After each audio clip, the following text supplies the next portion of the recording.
On savait qu'il avait déjà un certain âge et on savait depuis quelques jours qu'il était très malade. Mais très curieusement, ça n'a pas été une surprise, mais ça a été quand même beaucoup d'émotions. C'est très curieux parce que ça veut dire combien cet homme avait habité notre vie de croyant depuis longtemps. Et voilà, moi j'ai été à la fois très très ému de ce qui arrivait, puis aussi avec le désir de relire beaucoup de choses et de mieux comprendre le cadeau qu'à travers lui Dieu avait fait à l'Église et au monde. J'ai pas eu l'occasion moi de beaucoup le côtoyer, quelquefois oui, pour des réunions. J'ai été très heureux de pouvoir le saluer le jour où j'ai été créé cardinal, le 27 mai dernier. Il y a une très belle photo d'ailleurs que vraiment je garde avec beaucoup d'affection.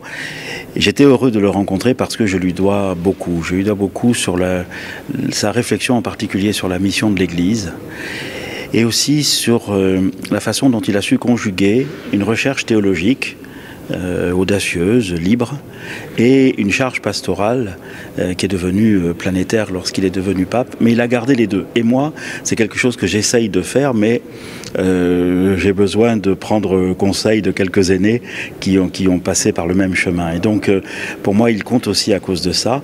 Et puis, ce qui m'avait beaucoup marqué chaque fois que je l'ai vu, et encore la dernière fois, c'est l'immense douceur de son regard. C'est quelqu'un de très, très doux, très humble, très puissant intellectuellement, mais d'une très grande douceur. Et c'est vrai aussi que venant après le pape Jean-Paul II, qui bénéficiait d'une grande aura, qui avait beaucoup d'aisance avec les foules et tout ça, c'était pas facile pour lui, qui est plus timide, plus réservé, qui réfléchit beaucoup plus, voilà. C'est pas facile pour lui de toucher le cœur des foules, ce que François ensuite a su faire.